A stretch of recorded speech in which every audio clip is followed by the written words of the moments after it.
नहीं, मुझे तो होश नहीं, आप मशवरा दीजिए, कहाँ से छेड़ूं फसाना, कहाँ तमाम करूं। ये शख्सियत ही ऐसी है। इस शख्सियत के बारे में इतना कुछ कह लिया मैंने पिछले वर्षों में, लेकिन ऐसा लगता है कि जैसे फिर भी कुछ कम रह जाता है। किस तरह एक इंसान किसी को अपने टैलेंट से मुतासर करता है, आपने देखा कि धर्मेंद्र हमेशा कहते थे कि मैं छोटे से गांव चला वहाँ, लेकिन एक और इंसान ऐसे हैं दिल्ली में बैठे हैं, वो उस जमाने में, नाम है हरि कृष्ण गोस्वामी, दिलीप कुमार साहब के ज़बरदस्त प्रशंसक। और फिल्म देखने गए शबनम, और शबनम जब देखी तो उसमें शबनम में नाम था दिलीप साहब का मनोज। अपने दोस्तों को बाहर आके कहा, भाई वैसे तो पता नहीं होगा कि नहीं होगा, लेकिन अगर मैं फिल्म एक्टर बन गया तो मैं अपना नाम मनोज कुमार रखूँगा। और उन्होंने अपनी बात को निभाया। और देखिए किस्मत का कमाल कि एक तरफ वो उनके साथ काम करते हुए एक गीत में कह रहे हैं कि कैसी हसीन आज बहारों की रात है, एक चांद आसमां पे है, एक मेरे साथ है, इधर मन मौजूद है। तो ये है पावर ऑफ ड्रीम्स। और ऐसा ही नहीं, फिल्म क्रांति में मनोज कुमार ने दिलीप कुमार साहब को डायरेक्शन दी थी। किस तरह एक इंसान अपने वजूद से, अपनी इंफरादियत से, अपनी शख्सियत से कितने लोगों को मुतासर करता है। शुरू के दौर में कामिनी कौशिक, उसके बाद मधुबाला, और 12-13 साल की वो छोटी सी बच्ची नसीम बानो जी की, जो कि नसीम बानो तो खुद भी एक बड़ी कमाल की एक्ट्रेस थी, उनकी छोटी सी बच्ची सायरा बानो, वो बचपन से ही सपने देखने लगी कि मुझे तो इस इंसान से ब्याह करना है। और उन्होंने 10 बरस तक इंतज़ार किया, सब जगहों से फारिग होकर जब दिलीप साहब अब ब्याह के लिए तैयार थे 44 साल की उम्र में, तो सायरा जी से उनका निकाह। सभी हीरोइंस उस ज़माने में उनकी एक ख्वाहिश होती थी, भाई कम से कम एक फिल्म तो हमें मिल ही जाए। मिली क्यों? नरगिस को मिली, निमी को मिली, और श्यामा को मिली, मीना कुमारी, मधुबाला, सबको, लेकिन माला सिन्हा को नहीं मिल रही थी कोई फिल्म। और माला सिन्हा एस्टेब्लिश एक्ट्रेस। ऋषिकेश मुखर्जी साहब ने एक कैमियो बाकायदा तैयार किया अपनी फिल्म फिर कब मिलोगी में, और वहाँ एक थोड़ा अलग सा रोल जो है वो उन्होंने दिलीप साहब को दिया। इसी तरह जो आने वाली नस्लें हैं उनकी भी ख्वाहिश रहती थी, और दिलीप कुमार साहब की अडेप्टेबिलिटी बड़ी कमाल की थी। जीवन बदला, दुनिया बदली, मन का ज्ञान मिला, आज मुझे अपने ही दिल में एक नया इंसान मिला। पहुँचा हूँ वहाँ नहीं दूर जहाँ, भगवान भी मेरी निगाहों से आज पुरानी राहों से कोई मुझे दर्द में डूबे गीत न दे, हम कस सकता साज न दे। ओहो हो, ये आवाज़ अंतर मन में गूंजती है। ज़िंदगी शुरू ही वहाँ से होती है जब आप पहचानने लगते हैं कि आपकी शख्सियत है क्या। वरना ये दुनिया तो दिस वे और दैट वे आपको अपने गिरफ्त में लेने की कोशिश करती रहती है। लेकिन अगर आपकी शख्सियत में दमखम है तो आप दिलीप कुमार बन जाते हैं। दिलीप कुमार साहब के तो इस साथ ऐसे ही हुआ था। राज कपूर के अच्छे दोस्त थे, एक फिल्म करती थी। देव साहब के भी अच्छे दोस्त थे, एक फिल्म थी। राजकुमार के भी साथ एक फिल्म थी पैगाम, लेकिन बाद में सुभाष घई ने कहा भाई जो मेरी फिल्म सौदागर है इसमें मुझे इन दोनों को इकट्ठे लाना है। और much water had flowed on the river till then, वहाँ ड्रामेटिक्स ज़्यादा हैं उसमें, सौदागर में। और दिलीप साहब का जो करिश्मा उस ज़माने में था वो धीरे धीरे कम होने लगा। और दास्तान एक ऐसी फिल्म है जिसमें उनकी कमाल की अदाकारी है। न तू ज़मीं के लिए है न आसमां के लिए, तेरा वजूद है, तेरा वजूद है अब सिर्फ दास्तां के लिए। शर्मिला टेगोर को बड़ी खुशी हुई जब इस फिल्म में वो उनके साथ काम करे। काम भले उनका बड़ा कम था, लेकिन यहाँ मैं एक बात और आपको बताता चलूँ कि 2010 में अक्टूबर का महीना था और मेरे मित्र कमल जी साहब की एक शूटिंग चल रही थी मसूरी में। अब हमारे शहर से 100 किलोमीटर उन्होंने आ जाओ, हम तक पहुँच गए। वहाँ बैठे परीक्षित सानी भी थे, कैटरीना कैफ भी थी और वो एक्टर इमरान खान भी थे। तो शाम को परीक्षित सानी आते थे, बैठते, बातचीत होती। बड़ा गहरा इंसान है परीक्षित सानी। तो वहाँ हम बैठे थे तो एक दिन टॉम ऑल्टर आ गए। टॉम ऑल्टर आए तो मैंने उनसे फिल्म की बातें शुरू कर दी। और कमल जी को भी बड़ा अच्छा लग रहा था कि देखो मिल गया ना बंदा, उसको हिंदी इतनी अच्छी आती है टॉम ऑल्टर को। अब तो वो दुनिया में नहीं रहे। और मैंने पहली बार टॉम ऑल्टर को देखा 1972 में। पूना इंस्टीट्यूट गया था मैं मित्र के बुलावे पे, लेकिन वहाँ जाके कैंटीन में देखा एक अमेरिकन बैठा हुआ है, गोरा चिट्टा अमेरिकन। मैंने कहा यार ये यहाँ क्या कर रहा है, ये कैसी एक्टिंग के कोर्स करेगा क्या? और मैंने कहा इसकी तो ज़ुबान भी अंग्रेज़ी है, ये कैसे? इतने में उसने वहाँ से आवाज़ दी काउंटर की तरफ देख के, एक कप चाय लेकर आना भाई। मैंने कहा ले इस बंदे को तो आती है पूरी। तो वो आए, उन्होंने आके कहा अच्छा आप प्रोफेसर साहब बड़ी अच्छी बातें कर रहे हो, लेकिन एक आपको वाकया सुनाता चलूँ। कहता मैं एक्टिंग कोर्सेज भी करता हूँ, मतलब मैं स्टूडेंट्स के कोर्स एक्टिंग कोर्स बनाता हूँ, 20-20 लोगों के बैच बनाता हूँ और उन्हें एक्टिंग सिखाता हूँ। तो उसमें क्या था, कहता एक दिन मैंने उनसे पूछा, मैं क्वेश्चन पूछता था फिर उनसे जवाब चाहता था। और बड़े अच्छे एबुलियंट से बच्चे थे, नौजवान लड़के लड़कियाँ 19-20-21 साल के। एक दिन मैंने पूछा उनसे, tell me something about actor Dilip Kumar. सन्नाटा, ये 2010 की बात है। चुप सारे के सारे। और वो देखने लगे एक दूसरे की तरफ। तो इतने में एक लड़के ने हाथ उठाया, sir he is an Indian actor Dilip Kumar. ख़त्म बात फिनिश। मैं सोचता हूँ अगर आने वाली नस्लों के दिल में उन लोगों के लिए ये है तो फिर अब 15 साल बाद की ज़िंदगी क्या होगी। लेकिन जो याद करते हैं ना दिलीप साहब, वो कभी भूलते नहीं। मधुमती में वो जो खामोश तबीयत चित्रकार है और मधुमती को देर हो जाती है, कहाँ रह जाती हो तुम, नहीं आती तो न जाने कैसे कैसे ख्यालात मुझे आते रहते, क्या बात। और देवदास में कौन कमबख्त बर्दाश्त करने के लिए पीता है, मैं तो इसलिए पीता हूँ कि सांस आ जाए। कितने हल्के से लहजे में वो इस डायलॉग को बोलते हैं। और दिल दिया दर्द लिया में तो भैया कमाल कर दिया उन्होंने। दिल ने बहुत धोखे दिए हैं, आजकल दिमाग से काम जाता है। ये डायलॉग तो मुझे हमेशा याद रहता है। तो दिलीप साहब के बारे में कितना कुछ कह लीजिए। और एक इसी में एक डायलॉग है बड़ा प्यारा सा, वो जो है ना रहमान एक्टर, उनका नाम सतीश है और इनको बहुत तंग करते हैं, इनका नाम शंकर है। तो वो कहते हैं अचानक इतना बहुत तंग करते हैं, तो अचानक इनको कहीं राजपाट मिल जाता है दिलीप कुमार। अब वो अमीर आदमी हो गए हैं और बाकायदा जब उनके घर जाते हैं तो फिर वो रहमान उनको जलील करने की कोशिश करते हैं। और वो के कहते हैं अब मैं गरीबी की मिट्टी में रेंगने वाला वो कीड़ा नहीं रहा सतीश बाबू, आज की इस बदसलूकी का आपको हिसाब सीधा दिल तक जाता है। और फिर वहीदा रहमान से शिकायत है, इससे कह दो कि चली जाए वहाँ जहाँ वेखी गविंदे बसते। औरत का ये कौन सा रूप है जिसमें न प्यार है, न ममता है, न मोहब्बत, ऐसे बोलते हैं। शिकायत इतनी, उस फिल्म की बात कर रहा हूँ, रियल लाइफ में तो उनकी बड़ी अच्छी बनती थी। राम और श्याम में बड़ा अच्छा काम किया।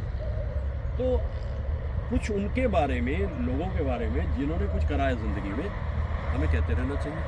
और इसीलिए 11 दिसंबर मेरे लिए बहुत अहम हो जाता है, क्योंकि 11 दिसंबर उनकी सालगिरह है। बस 1.5 साल का फर्क रह गया, वरना सेंटिनरी पूरी कर दी होती। आखिर के 15 बरस बड़ी मुश्किल में बीते। टूटे ना दिल, टूटे ना, टूटे ना, साथ हमारा छूटे ना, छूटे।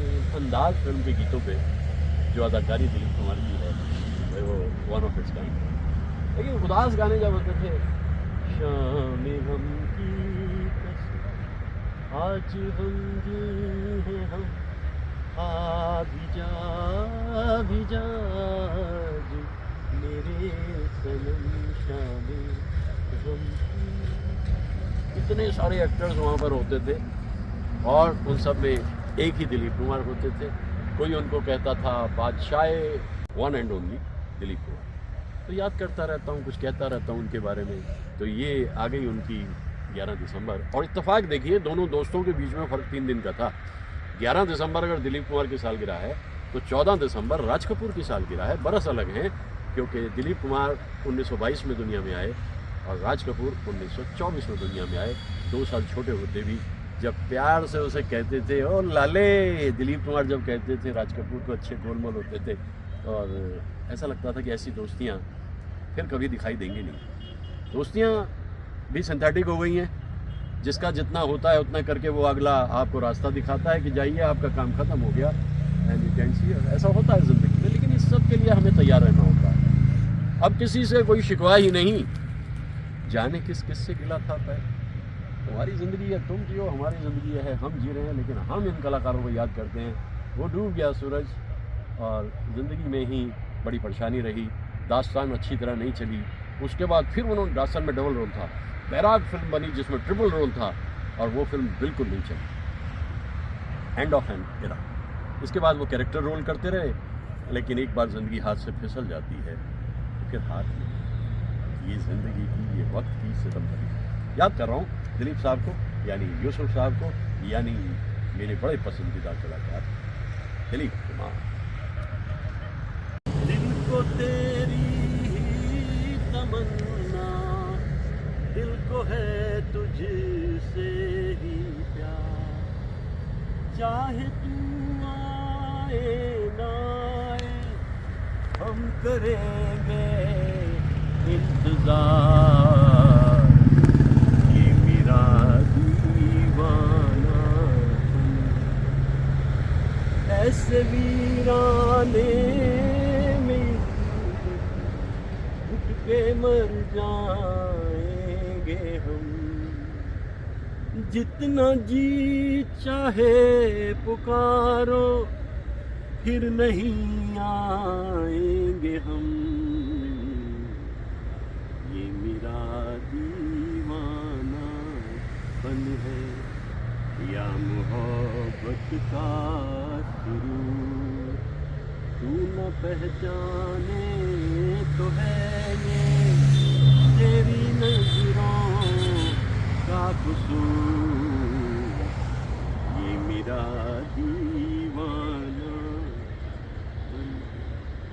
शैलेंद्र जी, शंकर जयकिशन, दत्ताराम, सेबेस्टियन, दिलीप साहब और मुकेश साहब और विमल रॉय साहब। ये गीत मुझे बहुत पसंद है। तो मैंने सोचा कि दिलीप साहब को याद करते हुए मैं इस गीत को कुछ सुना दूँ, कुछ गा दूँ और फिर आगे बढ़ूँ।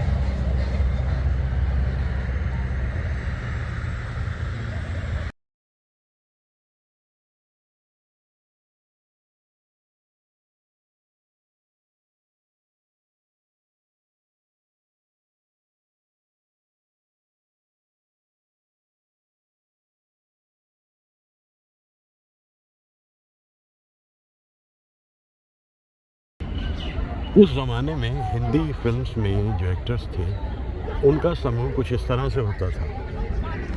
इस तरह से चलते चले जाते थे और बहुत सारा अपना काम करते थे, नाम करते थे। और इन्हीं में कुछ एक्टर्स थोड़ा सा अलग से होके अपनी एक जगह बनाते थे। और उन एक्टर्स में दिलीप कुमार एक ऐसा नाम है जिनकी अपनी एक ओरिजिनलिटी, इंडिविजुअलिटी अलग ही थी। इतने सारे एक्टर्स के होते हुए भी उनका अपना तरीका काम करने का, उनकी डायलॉग डिलीवरी और उनका अपने को स्टार्स के साथ में तालमेल। तो 11 दिसंबर दिलीप कुमार साहब की सालगिरह याद आते हुए एक पूरे का पूरा युग, एक पूरा दौर। कितने एक्टर्स होते थे उस ज़माने में, लेकिन सबके लिए जगह थी काम की। पर्दा भी कोई नेगेटिव नहीं थी। और अगर वहाँ दिलीप कुमार साहब मौजूद हैं तो वहाँ देवानंद भी मौजूद है, राज कपूर भी मौजूद हैं। और दिलीप साहब ने देवानंद के साथ फिल्म की इंसानियत, और उन्होंने राज कपूर के साथ की अंदाज़, और राजकुमार के साथ की उन्होंने पैगाम, क्योंकि वो भी एक अपने इलाके के उस्ताद थे, एक्टर राजकुमार। तो मैं इन सभी परिंदों को देखकर ये सोचता हूँ कि कितने महान कलाकार थे दिलीप कुमार साहब। 1.5 बरस की कमी रह गई वरना सेंचुरी पूरी कर जाते। तो 11 दिसंबर 1922 सालगिरह, 7 जुलाई 2021 उनकी पुण्यतिथि। इतना लंबा जीवन दिलीप कुमार साहब का। और जहाँ तक हीरोइंस की बात है, भाई कौन सी हीरोइन है जिसके साथ उन्होंने काम नहीं किया। उस ज़माने की जितनी मशहूर अदाकाराएँ हैं उनमें ज़्यादातर के साथ उन्होंने एक बार नहीं कई बार फिल्म्स की, और वो फिल्म्स भी बड़ी अनोखी और अनूठी फिल्म्स होती थी। अगर दिलीप कुमार साहब की फिल्म्स का जिक्र करूं तो 57 फिल्म उन्होंने लगभग अपने 56-57 साल के करियर में की है। 57 और उन फिल्म्स में कुछ चुनिंदा फिल्म्स तो मुझे हमेशा याद रहती हैं। जीवन सपना टूट गया, मुकेश साहब ने दिलीप साहब के लिए इस गीत को गाया। आगे चलकर फिर मेरी दुनिया मेरे सपने मिलेंगे शायद यहीं, सुहाना सफर और ये मौसम हंसी। लेकिन कमाल क्या किया मुकेश साहब ने, ये मेरा दीवानापन है। और दिलीप कुमार समझ गए कि भाई मुकेश साहब की आवाज़ मुझ पर बहुत सूट करती है, लेकिन फिर भी उसके बाद वो मोहम्मद रफ़ी साहब की आवाज़ को एज प्लेबैक पसंद करते थे। और कितने सारे गीत गाए मोहम्मद रफ़ी साहब ने उनके लिए। तलत महमूद ने तमहीदी दौर में बहुत से गीत उनके लिए गाए। और सीने में सुलगते हैं अरमान, आँखों में हमदासी छाई है, ये आज तेरी दुनिया से मुझे तकदीर कहाँ ले आई है। सीने में सुलगते हैं अरमान। और मोहम्मद रफ़ी साहब, टूटे हुए ख्वाबों ने हमको ये सिखाया है, दिल ने जिसे चाहा था आँखों ने गवाया है। हीरोइंस की बात करें तो नरगिस के साथ उनका काम बहुत अच्छा, मीना कुमारी के साथ जो उनकी 2 फिल्म्स हैं, जिसे मैं विशेष तौर पे कोहिनूर फिल्म का जिक्र करता हूँ। कोहिनूर उसी वर्ष में बनी जब मुगल आज़म बनी, लेकिन जितनी मीना कुमारी हंसी हैं कोहिनूर में, इतना तो जीवन में वो टोटल मिला करके भी कभी हंसी नहीं। तो उधर हीरोइंस की अपनी टोली, इधर हीरोज़ की अपनी टोली, और इन्हीं के बीच में काफ़ी सारी फिल्में जब होली तो सब समझ गए कि भाई मेथड एक्टिंग के जो बादशाह हैं दिलीप कुमार साहब, उनके अपने काम करने का जो एक तरीक़ा है वो बिल्कुल अलग है। इसलिए राज कपूर ने एक बार सोचा कि यार अंदाज़ फिल्म में तो दिलीप साहब आज छा गए थे, क्योंकि मुकेश साहब के सारे गाने जो थे वो दिलीप कुमार के ऊपर पिक्चराइज हैं। और राज कपूर सोचते रह गए कि कोई एक गाना महबूब साहब, लेकिन उन्हें मिला एक डुएट, और वो भी मोहम्मद रफ़ी साहब के साथ। तो ये जो एक बिरादरी है हिंदी फिल्म्स के कलाकारों की, मैं ये सोचता हूँ कि इन सब ने दिलीप कुमार साहब को बहुत सम्मान दिया, और एक लंबी इनिंग्स उन्होंने खेली। जब मुझसे कोई पूछता भाई तुम्हारी पसंदीदा फिल्में दिलीप साहब की कौन सी है, मुझे वक्त नहीं लगता बताने। भाई देखो, संघर्ष एक ऐसा पावरफुल रोल है उनका, और दिल दिया दर्द लिया, और आदमी और मधुमती, और इन फिल्म्स में जो किरदार किया है वो तो वही अपने ढंग का अनोखा और अनूठा।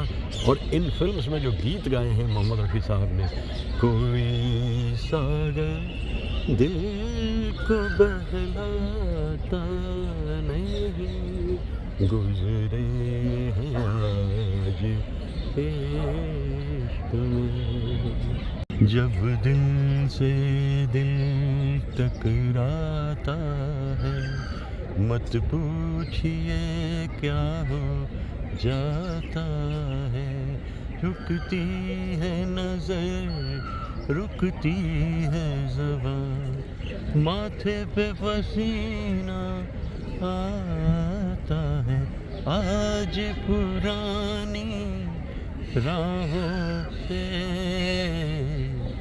कोई मुझे आवाज़। बदलते बाज़ार को देखकर फिल्म्स के आखिर में किशोर कुमार ने भी कुछ गीत जो हैं वो बड़े तेज़ तर्रार से और बड़े पॉपुलर गीत गाए थे दिलीप साहब के लिए। दिलीप साहब अपने आप में एक शख्सियत हैं, एक इंस्टीट्यूशन है और अपने आप में एक युग है, और इस युग को हम याद करते हैं क्योंकि उनकी अदाकारी का जो तरीक़ा है। अब आप देखिए, यूसुफ जब शुरू करते हैं अपने करियर को, उन्हें नहीं मालूम था कि इतनी दूर तक वो जाएंगे, और यहाँ तक कि धर्मेंद्र जो कि अभी पिछले अरसे में रुखसत हुए हैं, वो जो अपने गांव से चले वो इसलिए चले क्योंकि वो दिलीप कुमार साहब को इतना पसंद करते थे, और ख्वाहिश ये कि कभी ना कभी उनसे मिलूँगा और उनकी फ़िल्म भी करूँगा। तो उनके साथ फ़िल्म की उन्होंने बांग्ला में पारी, धर्मेंद्र ने दिलीप साहब के साथ, और हिंदी में अनोखा मिलन, और अपने ख्वाबों की ताबीर हुई राज कपूर के साथ, मेरा नाम जोकर किया ही था धर्मेंद्र ने। लेकिन दिलीप साहब के तो वो ज़बरदस्त कदरदान थे, और दिलीप साहब उनके ऊपर बहुत ही ज़्यादा मेहरबान थे। ये कौन सी दुनिया थी जिसका जिक्र मैं यहाँ कर रहा हूँ, और मुझे याद आ रहे हैं यूसुफ साहब। सायरा बानो के साथ निकाह किया 1966 में, 22 साल की वो थी, 44 के ये थे। उस ज़माने में एक नेशनल क्वेश्चन यही था, अरे दिलीप साहब कब ब्याह करेंगे, और आखिर सायरा जी ने उन्हें क्लीन बोल्ड किया और उनके साथ विवाह किया, आखिर तक निभाह किया। क्या कमाल के उन्होंने फिल्म्स भी की, गोपी की, सगीना की, तुम्हारे संग तो ला ला ला ला ने कहाँ बताऊँ, तुम्हारे संग तो रैन बिताई, कहाँ बताऊँ रैन का सपना बीत गया, दो दिन में तारे गिन, ये बोला किशोर कुमार ने गाया लता जी के साथ में ये गीत। और दिलीप कुमार साहब की सबसे ख़ास बात ये थी कि उनके जो डायरेक्टर्स होते थे वो ये जानते थे कि संजीदा रोल्स में दिलीप साहब बहुत ही ज़्यादा कमाल की अदाकारी करते हैं। इसलिए देवदास जब बिमल रॉय ने बनाई तो उस वक्त वो ये सोच रहे थे, उनको अंदाज़ा हो रहा था कि इतनी सी बुदबुदाहट के साथ डायलॉग्स बोलने वाला इंसान देवदास के किरदार से जस्टिस करेगा। और देव साहब देवदास के साथ अपना पूरा जस्टिस किया, और पूरी अदायगी उसमें सुचित्रा सेन भी मौजूद है, उसमें बजंतीवाला भी मौजूद है, और दिलीप कुमार साहब की अदाकारी ऐसी कि देखते ही बने। ख़ासतौर से वो सीन, एक छड़ी का सीन है, माथे पे मारते हैं, चांद के माथे पे एक दाग है, एक दाग तुम्हें भी दे रहा हूँ, जब देखोगे याद करोगे। मैं तो आज इन परिंदों की नगरी में आ गया हूँ क्योंकि मैं तो लगातार इतना कुछ कह चुका हूँ दिलीप साहब की ज़िंदगी के बारे में कि अब और मैं उनके बारे में क्या कहूँ। लेकिन ऐसा लगता है कि हर वक्त एक पन्ना जो है वो खुल जाता है उनकी ज़िंदगी का। तू कहे अगर जीवन भर मैं गीत सुनाता जाऊँ, मन बीन बजाता जाऊँ। अब ये देखिए ना कि राज कपूर और नरगिस हैं उस फिल्म में अंदाज में, लेकिन जो छा जाते हैं उसमें दिलीप कुमार हैं, क्योंकि सारे ही गीत जो थे मुकेश साहब के वो दिलीप कुमार साहब थे पिक्चराइज में, याद रहता है। तो एक ऐसे कलाकार को याद करना, और ख़ास तौर से 11 दिसंबर, इत्तेफाक देखिए दोस्तों दोनों अच्छे थे, और जब उन्होंने कहा भाई मैं एक फ़िल्म बनाना चाहता हूँ यूसुफ, घरौंदा उसका नाम होगा, नरगिस उसमें होगी, तुम होगे, तो यूसुफ ने कहा लाले, वो लाले कहते थे, 2 साल बड़े थे राज कपूर, लाले तू फिक्र ना कर, फिल्म बनाएंगे लेकिन डायरेक्शन किसी और को दे दे यार, डायरेक्शन तेरी नहीं होगी। राज कपूर ने कहा भाई डायरेक्शन किसी और को दे दी तो फिर मेरे पास क्या बचेगा। तो दिलीप कुमार एक ऐसा नाम है हिंदी फिल्म इंडस्ट्री में वर्ल्ड सिनेमा में जिसके सीन्स जब हम देखते हैं तो उन सीन्स में उनकी अदाकारी दिल को छू जाती है। लेटेस्ट स्टेज तक आते आते बहुत परेशानी में आ गए थे। लगभग 15 बरस ज़िंदगी के उनके बहुत परेशानी में बीते, चुप हो गए थे, आवाज़ भी चली गई थी। लेकिन हम जब दिलीप कुमार को लठ चेहरे पर डाले हुए और गाते गुनगुनाते देखते हैं, दिल तड़प तड़प के कह रहा है आ भी जा, तू हमसे आँख ना चुरा, तुझे कसम है आ भी जा। तो फिर एक याद आती है, और याद आती है, एक दौर याद आता है, एक दौर याद आता है, और उस दौर से जुड़े हुए कलाकार याद आते हैं। उन कलाकारों की अपनी अपनी ओरिजिनलिटी याद आती है। अहम दिन है 11 दिसंबर।